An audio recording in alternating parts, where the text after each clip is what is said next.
சிங்காசனத்தில் வீற்றிருக்கும் சர்வ வல்லமையுள்ள தேவனுக்கு ஸ்தோத்திரம். ஆம், என் அன்பு தேவனுடைய பிள்ளைகளே, உங்கள் யாவரையும் இந்த நிகழ்ச்சியின் மூலமாய் சந்திப்பதில் நான் மிக்க மகிழ்ச்சி அடைகிறேன். என் அன்பு சகோதர சகோதரிகளே, மிக்க மகிழ்ச்சி அடைகிறேன். ஆம், என் அன்பு தேவனுடைய பிள்ளைகளே, கர்த்தருடைய சமூகத்தில் காத்திருந்து அவருடைய வசனத்தை தியானிப்பதுதான் நமக்கு எவ்வளோ ஒரு பெரிய சந்தோஷம். இதோ இந்த நாளிலும் நாம் ஒரு வசனத்தை தியானிக்க போகிறோம். யோவான் 3ஆம் அதிகாரம் 27ஆம் வசனம்.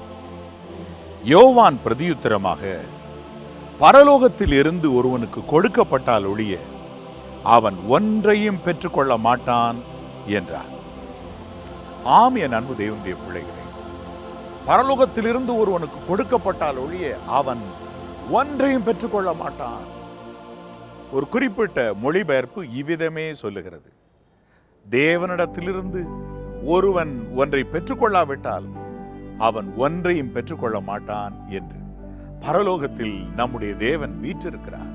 நம்முடைய தேவன் எங்கே என்று சிலர் கேட்கிறார்கள். நம்முடைய தேவன் பரலோகத்தில் இருக்கிறார் என்று அதற்கு பரிசுத்த வேதம் அழகாய் விளக்கம் சொல்லுகிறது. தேவனாகிய கர்த்தர் பரத்தில் இருந்து நமக்கு நன்மைகளை, ஈவுகளை, எந்த நன்மையான ஈவும் பூரணமான வரமும் பரத்திலிருந்து உண்டாகி ஜோதிகளின் பிதாவினிடத்திலிருந்து இறங்கி வருகிறது. ஆகவே என் அன்பு தேவனுடைய பிள்ளைகளே, தேவனிடத்திலிருந்து தான் எந்த நன்மையும் நமக்கு கடந்து வருகிறது. இந்த உலகத்திலே கிடைத்திருக்கிற எந்த ஒரு பாக்கியமானாலும் தேவனிடத்திலிருந்து, பரத்திலிருந்து, பர உலகத்தில் இருந்து நமக்கு இறங்கி வருகிறது. அதை நாம் பெற்றுக்கொள்ளுகிறோம் என்பதை நாம் மறக்கவே கூடாது. இதை விசேஷ விதமாக யோவானுடைய சீடர்களுக்கு பதிலாக யோவான் சொன்னார். இயேசு கிறிஸ்துவை குறித்து அழகாய் விளக்கி சொல்லி, இயேசு கிறிஸ்து மகிமையான காரியங்களை எல்லாம் செய்கிறார் என்பதை குறித்து அழகாய் அவருடைய சீடர்கள் யோவானுக்கு சொன்னார்கள். வேதவசனம் படித்து பார்ப்பீர்களானால் யோவான் 3ஆம் அதிகாரம் 22ஆம் வசனத்தை நீங்கள் பார்ப்பீர்களானால் இயேசு மகா ராஜா செய்த கிரியைகளை விசேஷ விதமாக யோவான் 3ஆம் அதிகாரம் 22ஆம் வசனத்திலே காணலாம். அப்பொழுது இவ்விதமாக கிரியை செய்கிறார் என்று யோவானுடைய சீடர்கள் யோவானுக்கு உத்தமம் உண்மையமாய் இருக்கிறோம் என்பதை காண்பிக்க ரிப்போர்ட் கொடுக்க வந்தார்கள். நீர் ஞானஸ்நானம் கொடுத்தீரே இயேசு என்கிற ஒருவருக்கு, அவர் இந்த விதமான கிரியைகளை செய்கிறார் என்று சொல்லி ரிப்போர்ட் பண்ண வந்தார்கள். அப்பொழுது யோவான் ஸ்நானகன் சொன்னார், பரத்திலிருந்து ஒருவனுக்கு கொடுக்கப்பட்டால் ஒழிய அவன் ஒன்றையும் பெற்றுக்கொள்ள மாட்டான். இயேசு கிறிஸ்துவை குறித்து நீங்கள் முதலாவது புரிந்து கொள்ளுங்கள் என்பது போல விசேஷ விதமாய் விளக்கி சொன்னார். என் அன்பு தேவனுடைய பிள்ளைகளை, பரத்திலிருந்து கொடுக்கப்பட்டால் ஒழிய ஒன்றையும் நாம் பெற்றுக்கொள்வது இல்லை என்பதை நீங்கள் இன்றைக்கு உங்கள் இருதயத்தில் எழுதி கொள்ளுங்கள். எதுவாயிருந்தாலும் வரங்கள் தான் என்று அல்ல, வல்லமைதான் என்று அல்ல, இவ்வுலக பாக்கியங்கள் எதுவாயிருந்தாலும் சரி, எல்லாம் தேவன் மனம் வைக்க வேண்டும், இறங்க வேண்டும். வேதாமத்திலே பார்ப்பீர்களானால் ஆதியாகமம் 30ஆம் அதிகாரம் 17ஆம் வசனத்தை எடுத்து படித்து பாருங்கள். அங்கு வேதவசனம் சொல்லுகிறது, லேயாள் தேவனை நோக்கி விண்ணப்பம் பண்ணினாள். அவளுக்கு 4 பிள்ளைகளை யாக்கோபுக்கு பெற்றெடுக்கிற பாக்கியத்தை தேவன் கொடுத்திருந்தார். அதற்கு பிறகு பிள்ளை பேரு அவளுக்கு நின்று போயிற்று என்று ஆதியாகமம் 29ஆம் அதிகாரத்தினுடைய கடைசி வசனம் சொல்லுகிறது. அப்படி இருக்க பிள்ளை பெற்றெடுக்கும் பாக்கியமே அவளை விட்டு கடந்து போய்விட்டது. இப்படி இருக்கிற நேரத்தில் லேயாள் தேவனுடைய சமூகத்திலே அவள் தனக்கு ஒரு பிள்ளை வேண்டும் என இப்பொழுதும் கெஞ்சுகிறாள். ஆதியாகமம் 30:17 நான் வாசிக்கிறேன், கவனியுங்கள். தேவன் லேயாளுக்கு செவி கொடுத்தார். அவள் கர்ப்பவதியாகி யாக்கோபுக்கு 5ஆம் குமாரனை பெற்றார். பிள்ளை பெற்றெடுக்கும் பாக்கியமே இழந்து போன லேயாள் பிள்ளை பேரு நின்று போயிற்று என்று எழுதியிருக்கிறது. அப்படிப்பட்ட சமயத்தில் அருமையாய் தேவன் லேயாளை நினைத்தருளினார், அவளுக்கு செவி கொடுத்தார் என்று வேதம் சொல்லுகிறது. இன்னொரு பிள்ளையை பெற்றெடுக்கும் பாக்கியத்தை கொடுக்கிறார். 5வது ஒரு பிள்ளையை அழகாய் லேயாள் பெற்றெடுத்தாள்.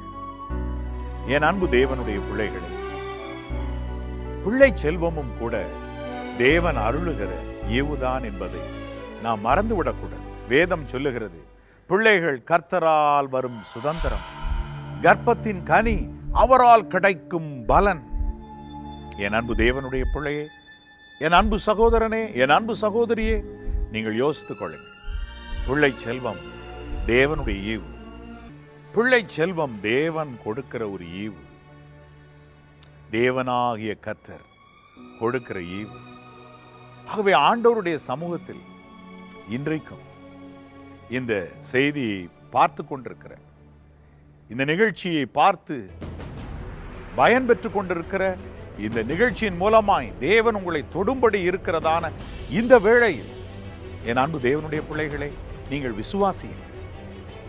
உங்கள் வீட்டில் அழகாய் பிள்ளை பிறந்து அந்த பிள்ளையை நீங்கள் கையில் ஏந்தி உங்கள் வீட்டில் அது தவழ்ந்து நடந்து ஓடி ஆடி கர்த்தரை மகிமைப்படுத்த போகிறது என்று விசுவாசியுங்கள். விசுவாசித்தவளே பாக்கியவதி, அவளுக்கு கர்த்தரால் சொல்லப்பட்டவைகள் நிறைவேறும். ஆம், என் அன்பு தேவனுடைய பிள்ளைகளே, பரத்திலிருந்து வருகிறது எந்த நன்மையான ஈவும் வருகிறது. பரத்திலிருந்து கொடுக்கப்பட்டால் ஒழிய ஒருவனும் ஒன்றையும் பெற்றுக்கொள்ள மாட்டான். ஆகவே இன்றைக்கு ஆண்டவருடைய சமூகத்திலே நம்மையே தாழ்த்தி நாம் ஜெபிக்க போகிறோம். ஆண்டவரே, நீர் என்னோடு கூட எடைப்படுகிறீரே, பிள்ளை செல்வத்தை தாரும். பிள்ளை செல்வத்திற்காய் கதறிக்கொண்டிருக்கிற தேவனுடைய பிள்ளைகளுடைய வீட்டில் கர்த்தருடைய வல்லமை இறங்குகிறது. தேவன் இன்றைக்கு இந்த நிகழ்ச்சியை பார்க்கிற இந்த நேரத்தில் உங்களுக்கு ஒரு அற்புதத்தை செய்வார். சீக்கிரத்தில் ஒரு பிராண உற்பவ திட்ட காலத்தில் ஒரு பிள்ளையை நீங்கள் அணைத்துக் கொண்டிருக்கும்படி தேவன் அனுக்கிரகம் பண்ணுவாராயிருக்கும். என் அன்பு தேவனுடைய பிள்ளைகளே, நீங்கள் இதயம் கலங்காது. என் அன்பு தேவனுடைய பிள்ளைகளே, 2வது விசேஷ விதமாக தேவன் நம்முடைய கையில் எதிரியை ஒப்பு கொடுக்கும் பொழுது மாத்திரமே நாம் எதிரியை மேற்கொள்ள முடியும். பிசாசை துரத்துவது என்றாலும் கூட சில பிசாசுகள் போகாம நின்றுகிட்டே இருக்கும். அப்ப அந்த நேரத்தில் நம்ம ஃபாஸ்டிங் இருந்து ஜெபம் பண்ணலாம். இந்த வகை பிசாசு ஜெபத்தினாலும் உபவாசத்தினாலும் என்று சொல்லுகிறார் பாருங்கள். அதுபோல சில வம்பொடியா நின்று கொண்டிருக்கும். தேவன் ஒப்பு கொடுத்தாரனால் ஓடியே போகும், அகன்றோடி போகும். தேவன் பிசாசுகளை எல்லாம் ஜெயித்து தம்முடைய குமாரன் ஜெயம் எடுத்து நமக்கு கொடுத்திருக்கிறதை நினைப்பூட்டுகிறார் அல்லவா வசனத்தின் மூலமாக. இதோ சர்ப்பங்களையும் தேள்களையும் மிதிக்கவும் சத்துருவின் சகல வல்லமை மேற்கொள்ளவும் நான் உங்களுக்கு அதிகாரம் கொடுக்கிறேன். ஓகே, எல்லா பிசாசுகளையும் துரத்துவதற்கு ஒருவரால் உடனே முடியாது. பிசாசுகளை எல்லாம் துரத்தலாம், ஆனால் வல்லமையில் கூடிய பிசாசுகள் உண்டு என்பதை இயேசு சொல்லி இருக்கிறாரே. இந்த வகை பிசாசு ஜெபத்தினால் உபவாசத்தினாலுமே அன்றி வேறு எவ்விதத்தினாலும் புறப்பட்டு போகாது. அப்படியானால் அது ஒரு பக்கம் இருக்க, இன்னொரு பக்கம் உங்களுக்கு எதிராய் நிற்கிற பிரச்சனைகள், போராட்டங்கள் என்பவைகள் கூட தேவன் ஒப்புக்கொடாவிட்டால் அது உங்கள் கால்களின் கீழ் சாம்பலாகாது.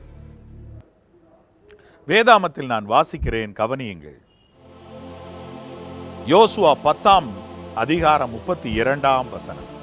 கர்த்தர் லாகீசை இஸ்ரவேலின் கையில் ஒப்பு கொடுத்தார். அதை 2ஆம் நாளில் பிடித்து லிப்னாவுக்கு செய்தது போல அதையும் அதில் உள்ள எல்லா நரஜீவன்களையும் பட்டய கருக்கினால் அழித்தான். யோசுவா மற்றும் தேவனுடைய ஜனங்கள் போகிற பொழுதும் தேவன் எதிரியை ஒப்பு கொடுக்க வேண்டியதாயிருந்தது. லாகீசை கர்த்தர் இஸ்ரவேலின் கையில் ஒப்பு கொடுத்தார். அப்பொழுது அதை எளிதாய் மேற்கொண்டார்கள். தேவனுடைய சமூகத்திலிருந்து ஒரு நன்மை, ஜெயம், அது வர வேண்டும். பாருங்கள், ஜெயமானது தேவனால் கிடைக்க வேண்டும். வடக்கிலும் மேற்கிலும் கிழக்கிலும் இருந்து நமக்கு ஜெயம் வராது. வனாந்தர திசையில் இருந்து நமக்கு ஜெயம் வராது. ஜெயமோ கர்த்தரால் வரும். என் அன்பு தேவனுடைய பிள்ளைகளே, ஒன்றை நீங்கள் புரிந்து கொள்ளுங்கள். சுலபமாய் ஜெயித்து விடலாம் என்று தேவ தயவை தேடாமல் ஒரு நாளை துவக்கி ஓட்டாதிருங்கள். ஒரு நாளில் நீங்கள் பிரவேசித்து ஓடும் பொழுது நேற்றைய தினம் எல்லாம் ஜெயமாய் இருந்தது, இன்றைக்கு அதே போல இருக்கும் என்று தேவ தயவை நாடாமல், தேவ சமூகத்திலே ஜெயம் பெறாமல், பிசாசை ஜெயிக்காமல் மற்றும் சத்துருவாகிய பிசாசனுடைய திட்டங்களை ஜெயிக்காமல் நீங்கள் ஓட ஆரம்பிக்காதிருங்கள். ஒரு நாளிலும் கூட தேவ தயவு, தேவன் ஒப்பு கொடுக்கும்படியாய் காத்திருக்க வேண்டும். ஆண்டவரே, எனக்கு எதிராக என்ன பிரச்சனை இருந்தாலும் சரி, அதனை இன்றைக்கு நீர் ஒப்பு கொடுப்பீராக. நான் அதை ஜெயித்து ஓட வேண்டும், எனக்கு தயை பாராட்டுவீராக. அப்படியானால் ஜெயமோ கர்த்தரால் வரும் என்பதை நாம் புரிந்து கொள்ள வேண்டும். பலமுள்ளவனுக்காகிலும் பலமற்றவனுக்காகிலும் உதவி செய்கிறது கர்த்தருக்கு லேசானதொரு காரியம். ஆனால் கர்த்தர் உதவி செய்யாத பட்சத்தில், என் அன்பு தேவனுடைய பிள்ளைகளே, நாம் எங்கோ ஜெயத்தை நழுவ விட்டு கொண்டிருப்போம். இன்றைக்கு கர்த்தர் இறங்கும்படி நீங்கள் காத்திருங்கள். கர்த்தர் உங்களுக்கு ஒத்தாசை செய்யும்படி, உங்கள் சத்துருவாகிய பிசாசை உங்களிடத்தில் ஒப்புவிக்கும்படி நீங்கள் காத்திருங்கள்.